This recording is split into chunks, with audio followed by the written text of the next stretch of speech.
एएफएसपी हटने से कश्मीर के आम लोगों के लिए क्या बदल जाएगा? सेना की पावर में क्या बदलाव आएगा? 8 सवाल जवाब में समझें। केंद्रीय गृह मंत्री अमित शाह ने जम्मू कश्मीर पर बड़ा बयान दिया। उन्होंने कहा केंद्र सरकार सशस्त्र बल एक्ट यानी एएफएसपी को रद्द करने पर विचार करेगी। अमित शाह ने यह भी कहा सरकार केंद्र शासित प्रदेश जम्मू कश्मीर से सैनिकों को वापस बुलाने की योजना बना रही है और कानून व्यवस्था को जम्मू कश्मीर पुलिस के हवाले किया जाएगा।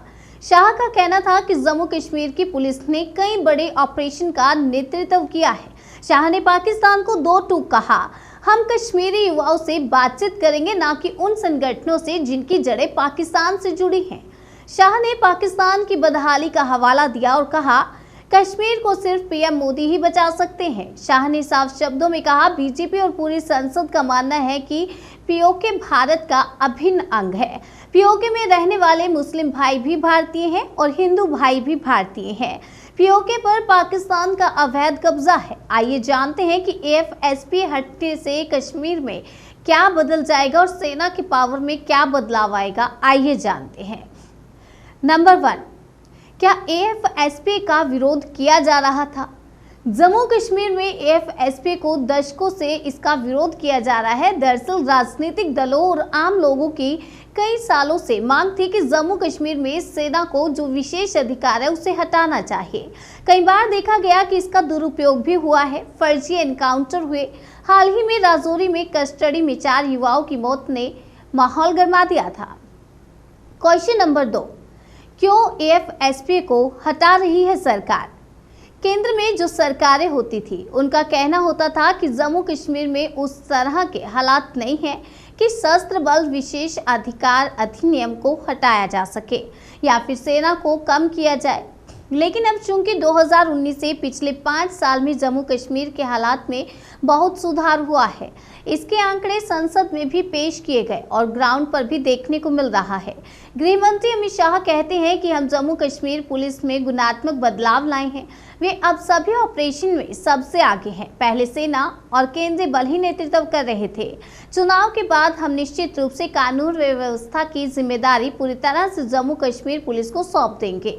जम्मू कश्मीर में स्थिति सामान्य होने के साथ जल्द ही वहां सशस्त्र बल विशेष अधिकार नियम की समीक्षा पर विचार करेंगे। क्वेश्चन नंबर 3, क्या आतंकवादियों का मूवमेंट कम हुआ है? केंद्र सरकार मान रही है कि जम्मू कश्मीर में आतंकियों का मूवमेंट कम हुआ है। आंकड़े बताते हैं कि आतंकवाद में 80% कमी आई है। पत्थरबाजी की घटनाएं पूरी तरह से खत्म हुई है। बंद, प्रदर्शन और हड़तालें गायब हो गई हैं। और गृह मंत्री ने कहा 2010 में पथराव की 2564 घटनाएं हुई थी, जो अब 0 है। 2004 से 2014 तक 7217 आतंकी घटनाएं हुई। 2014 से 2023 तक यह घटकर 2227 हो गई और यह करीब 70% की कमी है। 2004 से 2014 तक मौतों की कुल संख्या 2829 थी और 2014 से 23 के दौरान ये घटकर 915 हो गई है, जो 68% की कमी है। नागरिकों की मृत्यु 1770 थी और घटकर 341 हो गई, जो 81% की गिरावट है। सुरक्षा बलों की मौतें 1060 से घटकर 574 हो गई, जो 46% की कमी है। अब बात कर लेते हैं क्वेश्चन नंबर 4 की। क्या सरकार के प्लान से राहत मिली है? केंद्र सरकार ने 5 अगस्त 2019 को जम्मू कश्मीर से अनुच्छेद 370 हटाया था। उसके बाद जम्मू कश्मीर को लेकर जो रणनीति बनाई थी उसमें सफलता मिली है। घाटी में हालात बदले हैं और शांति देखने को मिल रही है। युवाओं में एजुकेशन से लेकर जॉब का क्रेज बढ़ा है। प्रधानमंत्री नरेंद्र मोदी का जम्मू कश्मीर को लेकर एक बड़ा वृद्ध प्लान है। उन्होंने श्रीनगर की रैली में इसका विवरण भी दिया था। कहा जा रहा है कि चुनाव के बाद मोदी सरकार का ये सबसे बड़ा एजेंडा हो सकता है। अब बारी आती है 5वें प्रश्न की। सरकार का एएफएसपी हटाने का क्या प्लान? देश में लोकसभा चुनाव के तुरंत बाद जम्मू कश्मीर में विधानसभा चुनाव होने हैं। ये 30 सितंबर से पहले संपन्न करवाने की तैयारी है। उसके बाद एएफएसपी को हटाकर धीरे धीरे सेना की तैनाती कम की जाएगी, क्योंकि जम्मू कश्मीर पुलिस को पिछले 20 साल में काफी विकसित किया गया है। ट्रेन किया गया है, देश की सबसे बेहतरीन पुलिस में गिनी जाती है, जिसने न सिर्फ आतंकवाद पर नकेल कसी बल्कि बड़ी सफलताएं हासिल की हैं। जाहिर है कि गृह मंत्री शाह का इशारा जम्मू कश्मीर पुलिस का हौसला बढ़ाने वाला होगा, जो जम्मू कश्मीर के हालात को अपने बलबूते पर संभाल सकते हैं और सेना या अधिक सुरक्षा बलों की जरूरत कम करने वाली साबित होगी। अब बारी आती है छठे प्रश्न की। क्या है AFSPA? ये एक सवाल आप हर किसी के मन में होगा, तो आज इसको भी क्लियर कर लेते हैं। आज इसका जिक्र किया गया है तो ये भी आप लोगों को क्लियर होना चाहिए। AFSPA को अशांत इलाकों में लागू किया जाता है। ऐसे इलाकों में सुरक्षा बलों के पास बिना वारंट के किसी को भी गिरफ्तार करने की ताकत होती है और कई मामलों में बल प्रयोग भी किया जा सकता है। 1989 में जब जम्मू कश्मीर में आतंकवाद बढ़ा तो यह भी 1990 में AFSPA लागू कर दिया गया। अब ये अशांत क्षेत्र कौन होंगे ये भी केंद्र सरकार ही तय करती है। AFSPA केवल अशांत क्षेत्रों में ही लागू होता है। अब बारी आती है 7वें क्वेश्चन की। AFSPA से सेना को क्या विशेष अधिकार? सुरक्षा बल किसी भी संदिग्ध व्यक्ति को बिना वारंट के गिरफ्तार कर सकते हैं।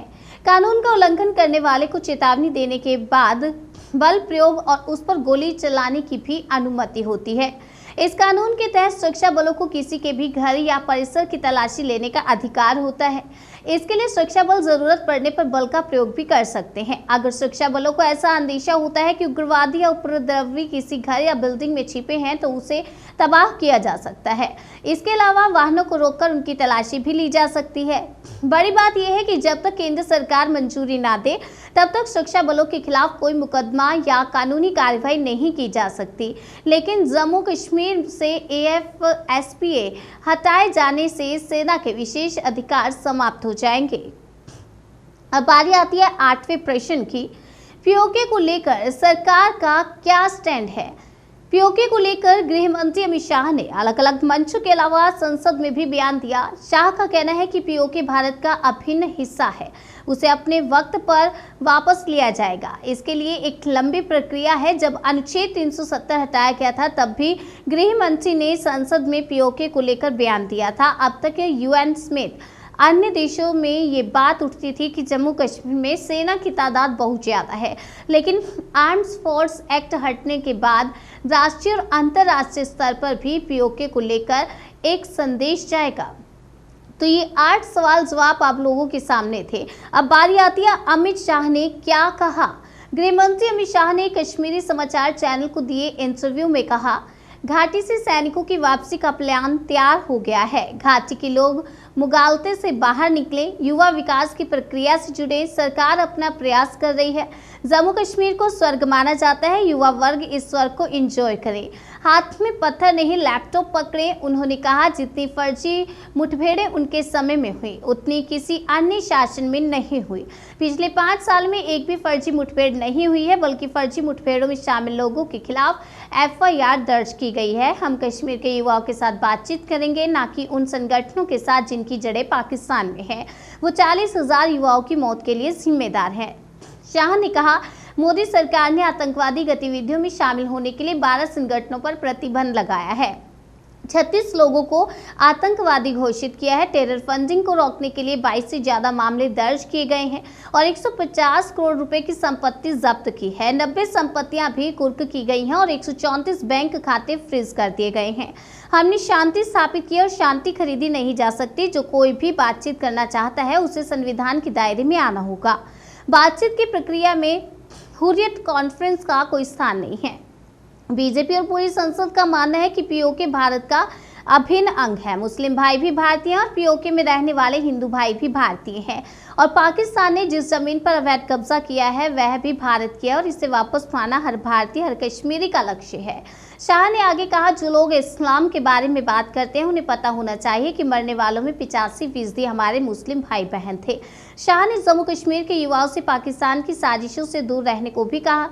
उन्होंने कहा आज पाकिस्तान भूख और गरीबी की मार से घिरा हुआ है और वहाँ के लोग भी कश्मीर को स्वर्ग के रूप में देखते हैं।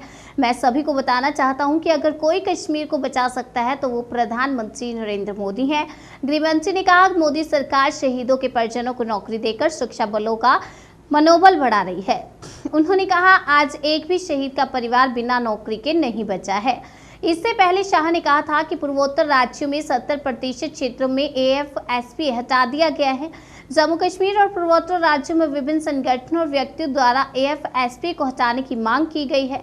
शाह ने कहा कि सितंबर से पहले जम्मू कश्मीर में विधानसभा चुनाव होंगे। जम्मू कश्मीर में लोकतंत्र को स्थापित करना प्रधानमंत्री नरेंद्र मोदी का वादा है और इसे पूरा किया जाएगा। हालांकि यह लोकतंत्र केवल 3 परिवारों तक सीमित नहीं रहेगा और लोगों का लोकतंत्र होगा और सुप्रीम कोर्ट ने जम्मू कश्मीर में सितंबर से पहले विधानसभा चुनाव कराने का निर्देश दिया है।